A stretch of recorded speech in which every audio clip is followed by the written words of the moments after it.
Hey, Magic fans, welcome back. This is your captain speaking here on Captain Clyde's MTG, and we're back again. This time we're back with some Oracle changes to some of the cards that Wizards of the Coast has released. Most of them not too prominent, but nonetheless, let's go over them in a real quick review of how things are going and what might be coming in the future, maybe, as far as other cards that may be quote unquote not worded correctly. So, as you guys know, this last weekend we went through and we did our pre-release of Dominaria United, and boy was it a blast. Got a couple more videos coming out for that. If you haven't already seen my pre-release videos, the video for tomorrow should be the video of me cracking all the prize packs, which is about 11. Pretty good time. Can't wait to get a hold of them. So also with that, don't forget to subscribe. It helps support the channel, and I do appreciate you guys who do. So while at the pre-release, this is something that came up a lot, was the fact that Yotaya declares war, or Yodia, or however you pronounce this, declares war, actually has some Oracle text changes to it. And from what I heard, apparently Streets of New Capenna had a sheet of Oracle text problems for one reason or another. I didn't go to New Capenna. Some stuff came up. I kind of just sat at the house, took a nap. You know, all them other important things you do in life. But anyway, point being, this was the first time I've had a chance to go to the pre-release where we actually had an Oracle change on wording. But hey, is what it is. I'm sure it's happened before in the past. I just don't remember it because I'm old and I've slept since then. But with that said, your captain here is going to take you off to take a look at what was going on and what we got going on right now. So, for today, it'll show you here. Here's the old text. It's kind of hard to read up there because, old, get it? Text. Hard to read. Anyway, so on step 3 here, it tells you, it becomes a creature with base power and toughness 4/4 to end a turn. It's a target artifact. Now, this could be any artifact, not just the artifact that you get from this enchantment, which is an O2 Ornithopter, which actually is pretty cool, not gonna lie. So if you go down and you check out the new text here for step 3, it says the target artifact you control becomes an artifact creature with base power and toughness 4/4. So basically what they had to fix is the old text did not state that it became an artifact, or it stayed an artifact, I should say. It just became a 4/4 creature. So the text should state that it stays an artifact but becomes an artifact creature for any kind of those artifact synergies or anything like that you may have where this may make a difference. So there you go. All right, so next we have Out of Time. So for Out of Time, it's really just kind of a word thing. It says here the card is printed with a non-standard templating that instructed players to phase permanents out instead of saying that the permanents themselves phased out. That's very interesting. So the old wording here, it says you untap all creatures, then phase them out until it leaves play. The new text right here says untap all creatures, then those creatures phase out. So basically, it's just deciding who's doing what. I don't think it's a real big deal, but I guess it could be considered confusing to some people because the creatures basically gain the ability. The creatures phase themselves out.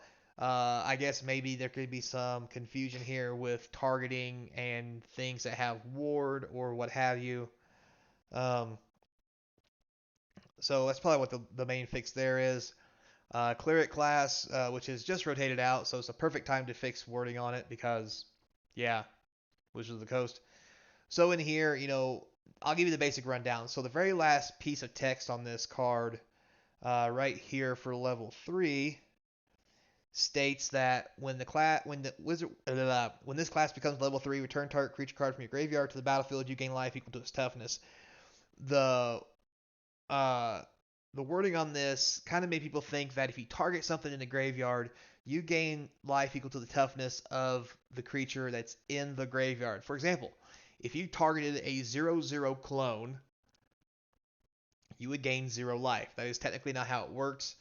Uh, it technically should work as when the creature comes into play, whatever said creature's ability is when it enters the battlefield or is on the battlefield per se, probably entering, I think is the proper word.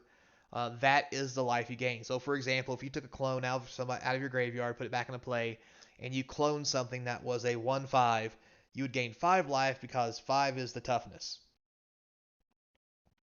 not 0, which is the clone's toughness when it's in the graveyard. So you can see down here, the new text says when this class return target creature card from your graveyard to the battlefield. Then it says you gain life equal to that creature's toughness. So you return it to the battlefield, then it checks toughness, and that was where um, some of the words got a little construed, I guess. Because up here it says you gain life equal to its toughness. Here it says you gain life equal to that creature's toughness. Um, kind of confuses me just looking at it, but anyway, that's the gist of it. So you know. And then we have Delina Wild Mage. So as you guys know, she's part of kind of a combo with dice rolling, where um, when she copies something, it comes in, and when it leaves, it kind of changes the ability. And the template's really weird. So here, for example, you'll see it says create a tap attacking creature that's a copy, except it's not legendary and has exile this creature at end of combat. So the new wording is very similar, except it's not legendary and it has at the end of combat exile the creature. So it's more of an ability of making a trigger that will start on the stack. I mean, if you did it right, if you did it this way the other way, which you should have anyway, without getting too technical about it, basically at the end of combat there should be a triggered spot where you can either do something with this thing before you exile it, in case you want to sacrifice it or whatever after damage. The old text didn't really kind of give you that option. It didn't set it up like it was a triggered ability, although most people did play it that way. I know I did, and I let people play it that way. So it could be confusing, but just a little clarity. So then here we have Fatal Grudge. So the big thing about Fatal Grudge is the text refers to a permanent's card type, but was missing the word actual card. So for example here, it says each opponent chooses a permanent you control that shares a type with the sacrifice permanent and sacrifices it. Here it says each opponent chooses a permanent they control that shares a card type with the sacrifice permanent and sacrifices it. So again, not a real big deal, but just some I guess technicality per se or templating issues that I guess could make people kind of question a few things. But I mean, if you're playing in the spirit of the game, I think you pretty much know how these things should be ran. But to be honest, with the return of the Pro Tour and it being a big thing again, and everybody really starting to get into it, I can kind of see why they need to really sew up these loopholes, these open items, so it does not cause problems in those main tournaments or those big tournaments, to keep the state of the game fresh, the way it's supposed to be, and to keep frustration from making people not want to play. Because it is a game, it's supposed to be fun, and we should be enjoying it most of all. So, yes, it's competitive. Yes, it's fun. But at the end of the day, guys, can we not be like this? Like, come on. But at the end of the day, that's also why we have judges at every event at different levels to help us understand and figure out what these little misnomers are, or whatever that word means, as we move forward to do our thing. So, also here, you can go to the bottom. There's an introduction section, and there's also comprehensive rules changes. You're welcome to go look at those as well. I don't think there's been a whole lot here lately, if any. But this is the Oracle change section. I kind of thumbed through this. I didn't see anything that really interested me. If you see something that interested you, feel free to hit me up down in the comments section. I'll go back and I'll check on it.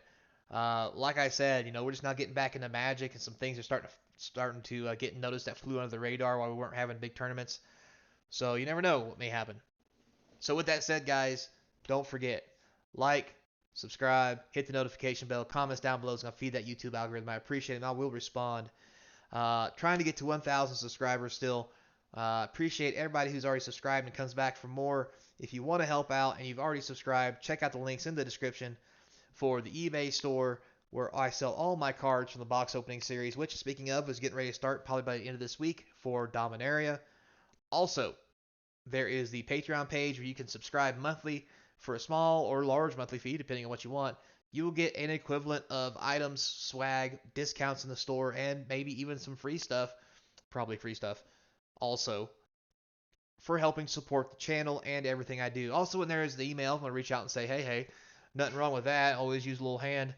And without further ado, don't forget, till next time, be kind, and I hope to see you across from the game table. And don't forget, Magic 30's happening in October.